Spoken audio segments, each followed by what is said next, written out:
Well, we're still at Nile TV International, our today's edition of the Breakfast Show, and it's really historic day in which we are celebrating the 5th annual Egypt's Nuclear Power Day, and which coincides actually today with the installation of the reactor pressure vessel from Russia today, which is a very crucial and critical phase of the Daba nuclear power plant, and which will be witnessed by His Excellency President Abdel Fattah el-Sisi and the Russian counterpart, His Excellency Vladimir Putin. Well, to shed more light on this, on the magnificent and the magnitude of the planet, the Daba planet, and the importance and significance of this, not only for the present time but also for the future, and how it will be support Egypt to reach the self-sufficiency of electricity and even to export. Well, we are delighted to be joined over the phone by our prominent guest, His Excellency Ambassador Raouf Saad, our Egypt's former ambassador to the Federation of Russia and former Assistant Foreign Minister. Very good morning to you, Your Excellency. Good morning, ma'am. Yes, great having you on such a historic day, which will be celebrating the installation today, first of all, of the pressure vessel of the reactor or Daba planet. How you just first assess the importance of this phase of the Daba power plant, nuclear plant? Well, I would like to thank you because with your very elaborate introduction, you have saved me a lot, because you have mentioned so many facts that I would have said in favor of what's happening today. But I want to look at it from a different perspective. Sure. First, it's no question that the nuclear planet will add incremental, huge capacity and energy capacity to Egypt's possibilities for the future. This is it's something well established. Second, I think we'll leave technicalities for the technicians. All right, but let me put it from the perspective of the Russian-Egyptian relationship. If you look at it historically, I mean, I have served, twice. Once as deputy ambassador in Moscow, Soviet Union, and as an ambassador in Moscow, Russia. So I have, in a way, a better feeling, about how the Russians look at us. Yeah. They, when they decided to build the high dam, right, which they remember till today, the high dam was at that time the largest dam in the world, and that reflected not only a technical innovation rather than a political one, because if you provide a country which you didn't have, at that depth of relationship, the highest dam in the world, so this is not only benefiting Egypt, but will benefit also the Soviet Union at that time, in order to open up to the Middle East. And I think with the experience of, since, the 50s, I think the Russians realized with their very sophisticated diplomacy that Egypt is like an revolving door, because this, if you want to get into the Middle East, it's through Egypt. And if you will exit the Middle East, you will be always through Egypt. So that was a very important. Then, before the high dam, you have this kind of deal, the military deal, which again was at the beginning of a strategic relationship between Egypt and Soviet Union, and later on with Russia. Now, the timing of the event of today is politically very important at a time where the region is going, the Middle East, is going through very difficult and crucial time, and there are prospects for establishing peace with the kind of efforts that will be mentioned in history by Egypt, and that was the country that was able to stop migration and to maintain the Palestinian cause from being liquidated. Yeah. And while Russia is very much involved in the Ukraine war, so and is not in a position to contribute as they would like to, to the efforts going on in the Middle East. But this will be an event with an international perspective, a revival that Russia is not far away from the Middle East.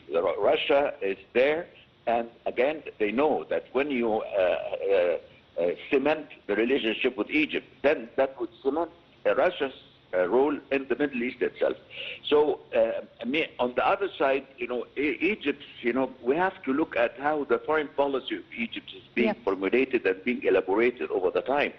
Because, while you are opening up with all countries of the world, the United States, EU, other countries, Japan, whatever, all right, you are not just putting Russia on a lower level. It means that we have a foreign policy which expands its interest locations all over the world, and that would lead by definition to lessening the kind of concessions or balances that Egypt used to have in the past, between being cornered between Moscow and Washington. So I think this is very important. It's not just a technical issue, although it's very important technically, but it is a significant political development that reflects that the two countries are very much determined to continue their high-quality relationship, that is based on major foundations, politically, technically, economically, so on and so forth. And let's not forget that, economically, that even the relationship is being, increasing. You know that Egypt was one of the largest buyers of Russian wheat, in addition to so many other industrial, products. So the event should be looked at beyond the technicalities. It is a very significant political event that is in favor of both countries equally. Exactly, indeed, as you mentioned, Your Excellency, it's beyond political relations and beyond even the economic benefits, and for the two peoples as well. And that's why when we talk in particular about the coming over to the Daba power plant or nuclear power plant, it's been built analog to the one in Leningrad. So, and Rose Atom is really committed to deliver and supply the fuel for the Daba power plant project for the life cycle. So when we talk about, yes, Your Excellency, I would like here to ask about the this power plant. I mean, Daba power plant is really getting us to be to approach the power or the electricity self-sufficiency and to export afterwards. Also, it comply fully with our sustainable development vision of 2030, and to approach to get to contribute to 42% of the renewable energy at that time. How you also, what's your take on this? Well, you left me nothing to say. Just what bless all what you have just said, because the plant, nuclear plant, again, it's not just an energy plant. It is impartial of the overall Egypt strategy for the future, for making progress, for continuing, and that we will just bring your economy, up in order to act on a different much higher level. And that's how that maybe sometimes people don't appreciate that that you are going through difficulties, economic difficulties. But the fact is, without difficulties, that means that you have no reforms, or you are not building for the future. So I always say that sometimes people have their critical point of view, which is welcome and normal, But in terms of since that to 2014, there was fundamentally a new effort in order to reform the Egyptian economy and the social life. And it's a fact that, you know, mistakes is only normal. But I would say that there were mistakes, but there were no sins. You see, there is a difference between mistakes and sins. So mistakes could be in priorities, in applying here and there. But sins are not to be forgiven. Exactly.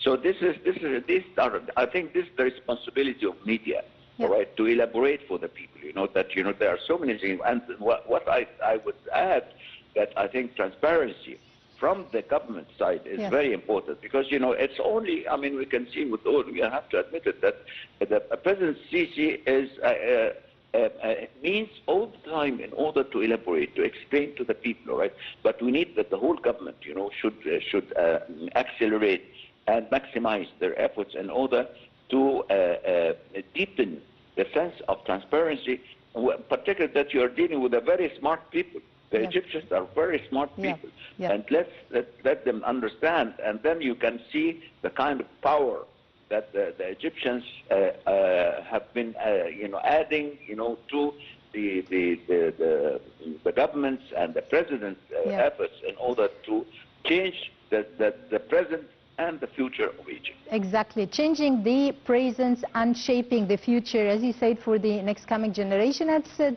dream actually came true with the strategic vision of the political leadership, and of course it's our duty in here as a media outlet to shed more light about all such facts or such developmental projects or mega projects that are taking place or being implemented nowadays. And also with our prominent guests, just like Your Excellency, Ambassador Raouf Saad, Egypt's former ambassador to the Federation of Russia, and former Assistant Foreign Minister. Many thanks for your insights and for being with us. Well, ladies and gentlemen, short break, and we'll be right back.